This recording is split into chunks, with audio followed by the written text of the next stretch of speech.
Today, we're diving into something huge, a quiet revolution that's happening right now on factory floors all over the world. We're talking about AI and how it's totally changing the game for manufacturing.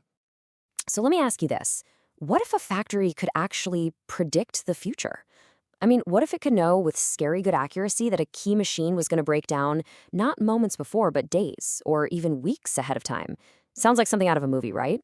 Well, it's not. It's exactly what AI is making possible today. Okay, look at this number, $540,000. That's not the cost of a new machine. That's how much it can cost when a factory has to shut down unexpectedly for just one single hour. It's a massive, high-stakes problem that manufacturers have been battling for, well, forever.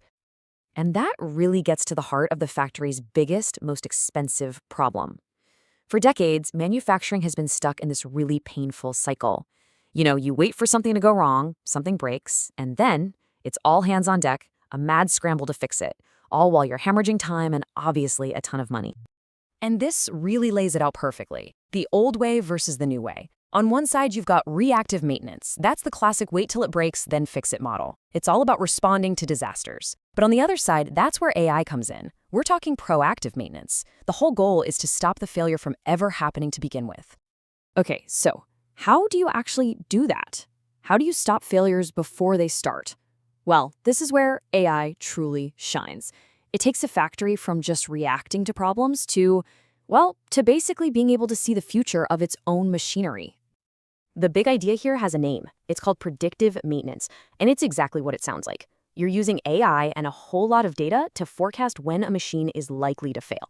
And once you know that, you can schedule the fix on your own terms during planned downtime and totally sidestep those crazy expensive emergency shutdowns. So how does the AI pull this off? Well, you can think of it as constantly listening, watching, and feeling the pulse of the factory.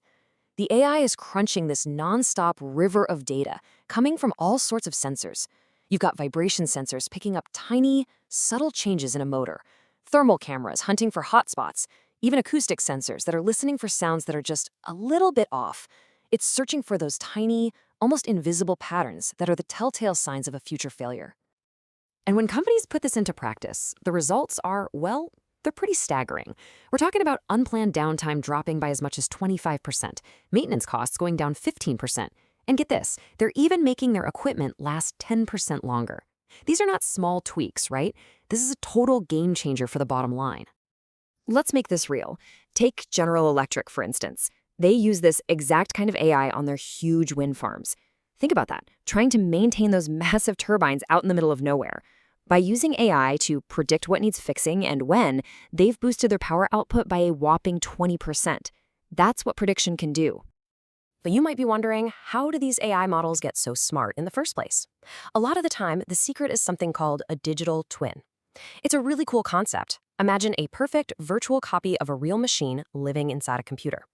This digital twin is constantly being fed live data from the actual physical machine on the factory floor. This means it learns in real time and gets smarter and more accurate with its predictions every single day.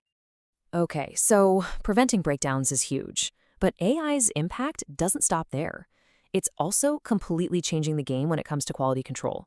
We're talking about making sure every single product that rolls off the line is absolutely perfect and doing it at, light speed.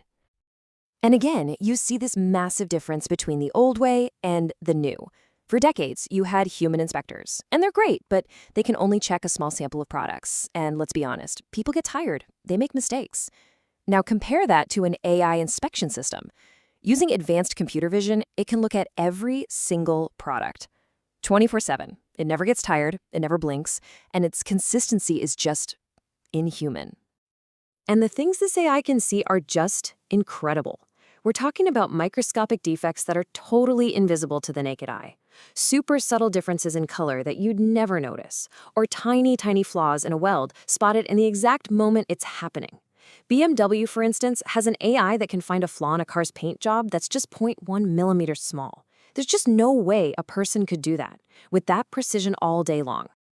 So this all sounds pretty amazing, right? But the big question is, how does a factory actually get there? How do they make this happen? Because shifting to an AI-first model is definitely a journey. It's way more than just buying some new software and plugging it in. From what we can see, that journey really boils down to three big steps. First, you have to build your data infrastructure. That's the foundation. Because, AI is hungry for data, and it's only as good as the data you feed it. Second, you've got to train your people for these new, supercharged roles. And third, and this one might be the trickiest, you have to manage the culture change that comes with it. And this is such a critical point. The fear is always that AI is just about replacing jobs. But what we're really seeing is that it augments human skills. It's a tool. So the technician who used to just fix things with a wrench, now they're more like a data analyst, looking at the AI's insights and making strategic decisions.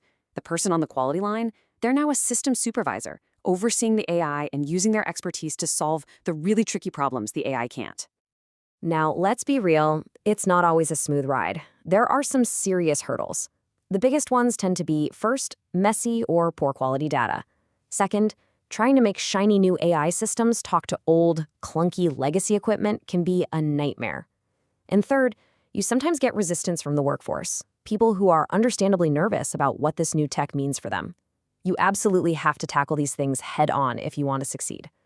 So when you put all of this together, what does the future actually look like? Well, as big as these changes are, what we're seeing right now is really just the opening act. It's the first step in a much bigger journey towards the truly intelligent factory of tomorrow. This timeline kind of gives us a peek into that future. So right now, we're in the predictive analytics phase. That's what we've been talking about. But looking just around the corner, in the near future, you can expect to see autonomous robots rolling around, doing the routine maintenance themselves. And then further out on the horizon, we're talking about production lines that are completely self-optimizing. They'll adjust everything on the fly, speed, materials, you name it, all based on what's happening in real time. So after all that, what's the big takeaway? What's the bottom line? Well, it's pretty clear. Adopting AI in manufacturing isn't just a nice-to-have anymore. It's not just an opportunity to get a slight edge. For any manufacturer who wants to actually lead or even just survive in the years to come, it's become an absolute must-do. And that really leaves us with one last really important question to think about. The question isn't if your competition is going to adopt AI, it's how fast are they going to do it? Because the intelligent factory isn't science fiction anymore. It's the new reality, and it's getting here a lot faster than you might think.